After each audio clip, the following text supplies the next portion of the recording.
Did you know that most homeowners spend more time researching appliances for their kitchens than they do researching the agent that they hire to sell their homes? In Kentlands and Lakelands, the difference between the right agent and the wrong one can be a difference of tens of thousands of dollars. In this video, I'm going to give you the key questions every homeowner should ask when they're considering an agent to sell their house. I'm going to start with 5, give you one little bonus one at the end, and I'm going to also give you a really cool tool that you have to use the next time you interview an agent to sell your home. We're going to cover how to evaluate an agent's experience, their preparation plan, their pricing approach, their negotiation skills, and their marketing strategy. And most importantly, how to tell the difference between an agent who simply lists houses and one who knows how to sell them.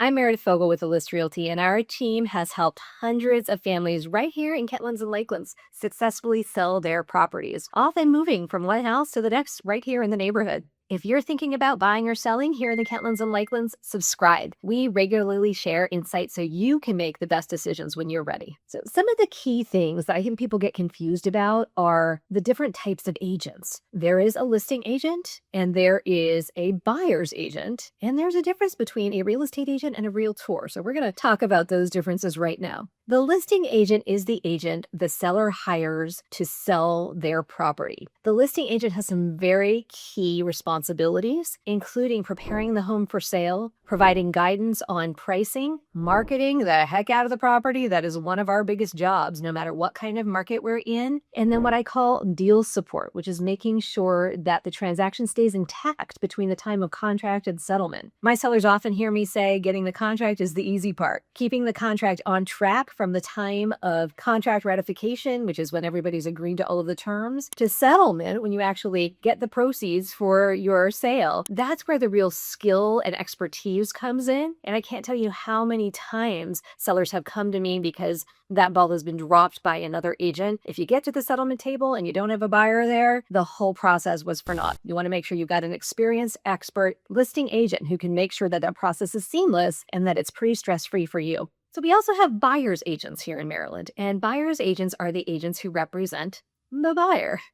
They're the people who typically show the house, although listing agents sometimes show their listings as well. What cannot happen legally here in Maryland is dual agency in the circumstance where one agent represents both the buyer and the seller on the same property sale. That can't happen. That is illegal in Maryland. So you can certainly be an unrepresented seller, that's called a for sale by owner, or you can be an unrepresented buyer. But what cannot happen is that the agent whose sign is in front of the house, the listing agent, also says they'll represent you as the buyer. That's illegal. You are entitled to representation, or you can certainly be unrepresented if you believe that's to your advantage. Now, there's also a difference between a real estate agent and a realtor, and a lot of people don't know this. A real estate agent is anybody with a real estate license. There are commercial real estate agents, there are residential real estate agents, and there are different specialties of real estate agents within both of those classes of agency. A realtor is a member of the National Association of Realtors. Most residential agents in our area are also realtors, and that gives us access both to the National Association of Realtors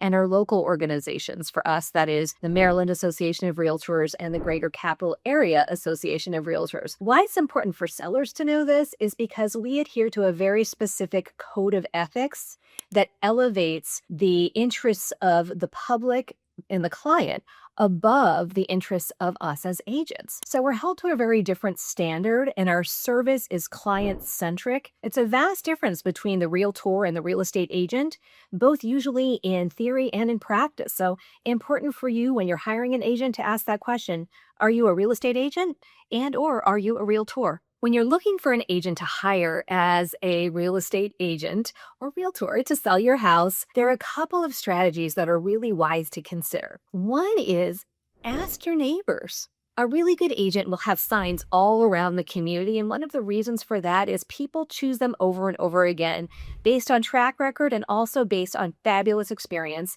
and reputation. So ask your neighbors what the experience has been like. What was the communication process like? When you hired the agent, were they the person that you ended up working with, or were you handed off to somebody else on a team? Really important to evaluate what you want that experience to look like.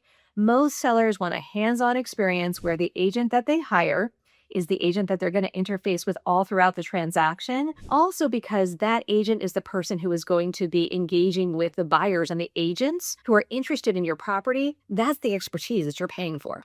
So again, look at who sells the houses in your neighborhood, drive around, see whose signs are up.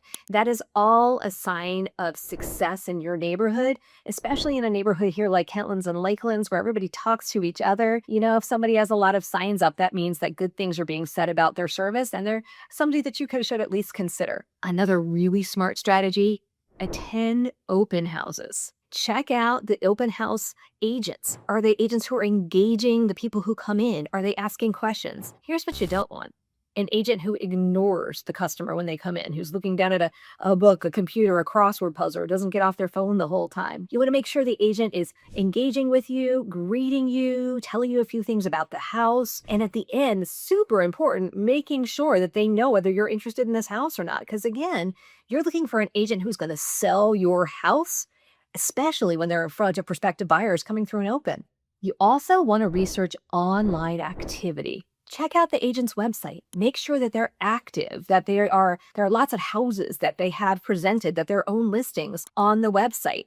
Make sure that they're educating the public. Check out social media. This is a place that you need an active agent to make sure that they're out there in front of the public. Again, that agent is going to use social media to market your house, and you want to make sure that they're marketing themselves. If the agent can't market themselves, you can be pretty certain they're not going to market your house effectively either. Last, look for local expertise. Being what I call the hyper-local geo-farmer, the resident agent in the community, is so important. And you want to make sure that the agent you choose really does focus right here in the neighborhood. Look at the variations of different types of agents. There are agents who work all over the area. There are agents who live in 2 different states. There are agents who focus in 2 entirely different markets. Most sellers want an agent who has deep knowledge of the local market, has their finger on the pulse of how the market is moving so that they can stay ahead of trends and help you strategize effectively, who really knows the pricing in the market, who has a good gut feel for value in the market, and who has a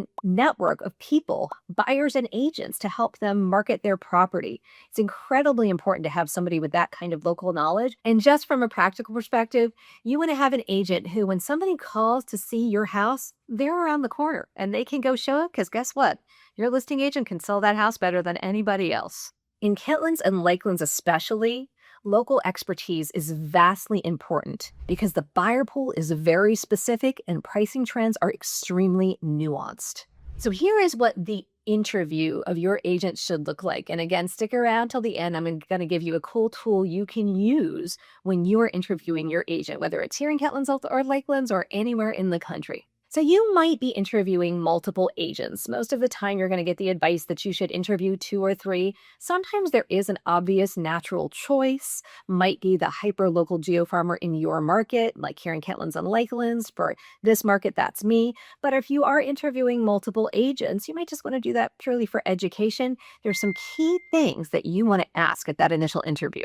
First of all, if at all possible, you want to make sure that initial conversation happens at the property. It's important for the agent to put eyes on the property. Some agents might want to do a Zoom meeting or a phone conversation to begin. You might have a short conversation, but that initial consultation should be at the property. And if it isn't, or a team member goes, might be a red flag. You might wonder, where is that agent now? Why are they not here? And at that initial consultation, you're probably going to get some preparation advice. You want to make sure you can compare that and that you ensure that the agent who is giving you advice really understands what buyers in your local market consider valuable. Make sure that they're helping you calculate your return on investment. Really great agents will even prepare a spreadsheet for you that will show you what your estimated expenses will be, what your expected ROI will be on the money that you spend to prepare the property for sale, and what your net proceeds will be as a result. It's a really good tool that you can use and something that we go over at our seller seminars. The other thing you want to compare,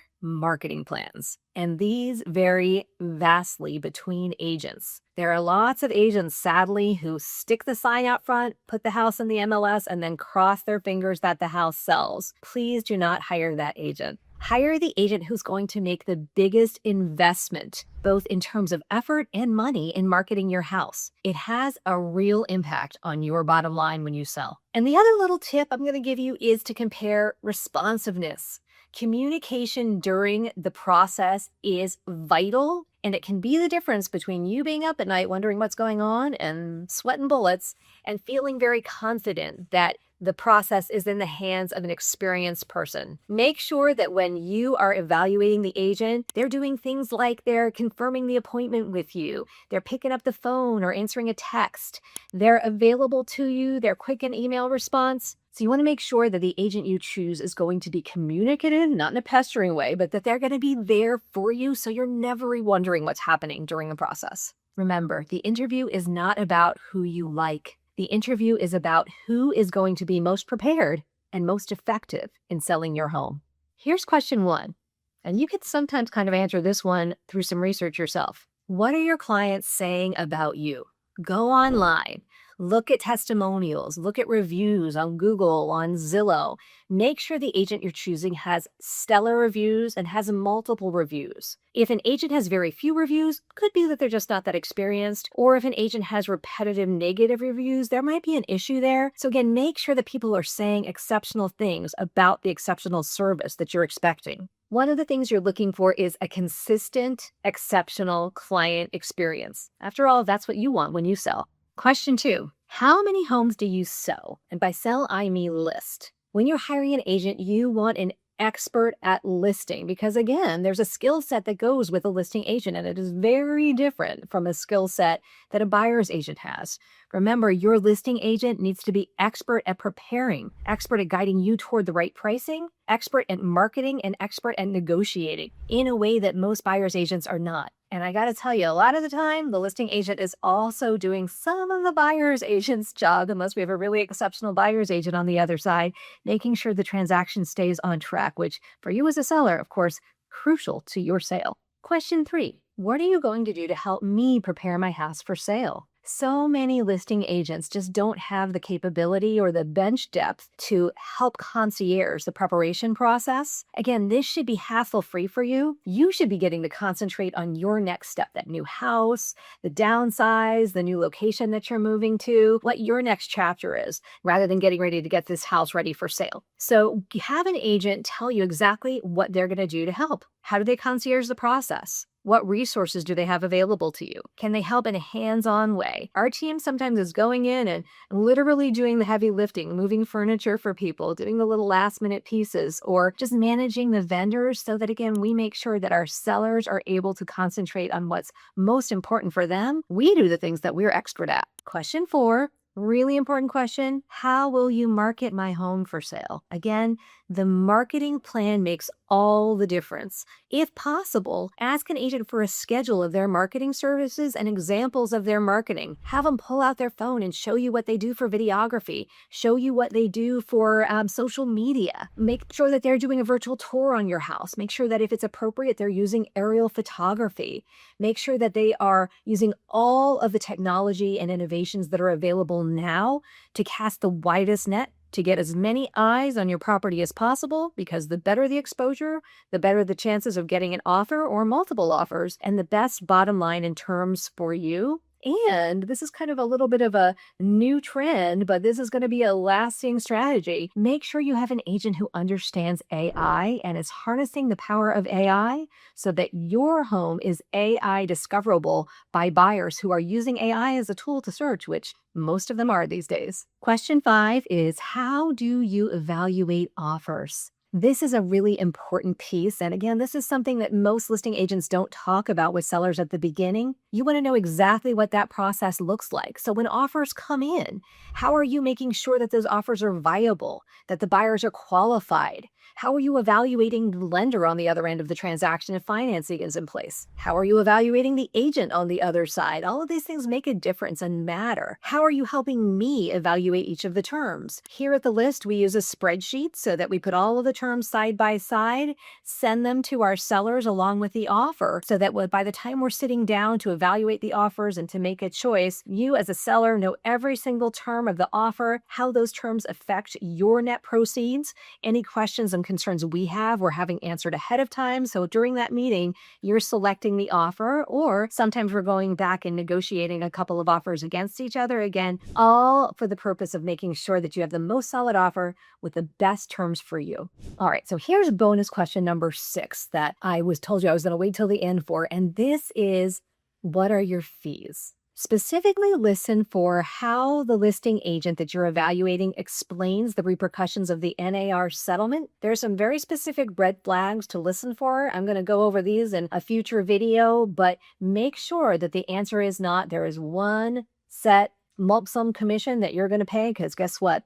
That is not in keeping with the new rules. So that might be the sign of an agent who isn't all that experienced or just doesn't understand how the rules work. You definitely want to work with an agent who can clearly and capably articulate how that new commission rule affects you.